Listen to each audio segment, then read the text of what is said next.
The book that I did for this week's reading assignment was entitled Shiloh. The author is Phyllis Reynolds Naylor. Phyllis won the Newbery Medal in 1992 for her work on this book. The jacket illustration is done by Lynn Dennis. Sorry, I'll get you a little closer there.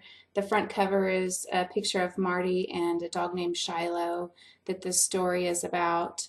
Marty lives in a small town in West Virginia with his mother and father. They're a simple family. They don't have a lot. Marty discovers a beagle that he would really like to keep, but his family will not let him.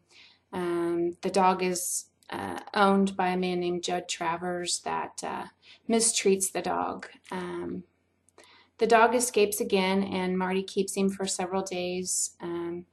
And the dog ends up hurt, and Marty really desperately wants to keep this dog, but his dad wants to give him back to his rightful owner. Marty goes through lots of life lessons in this book about being truthful, upholding his commitments, keeping his word.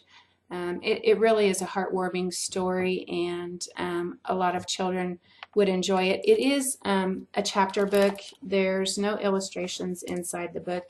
It's 144 pages, so it's probably geared for 8 to 12-year-olds. Probably 4th, 5th, 6th grade would be appropriate. I read the book based on a recommendation from my daughter, and her 5th grade class had just read it, and she really liked it. I think it would be great for animal enthusiasts. It teaches a lot of life lessons that I think would be good for kids. The activity that I did with this book was a cereal box book report. You would take a standard size cereal box and cover it with construction paper. The front of the cereal box, you would create a crafty title that resembled the Shiloh story, but somehow kind of tied into like a cereal type theme.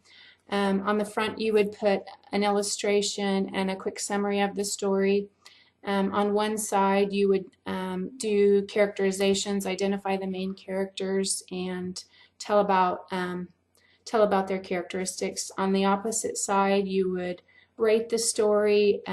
You would give your opinion on the story, what you liked and didn't like about the story, and you would also identify life lessons.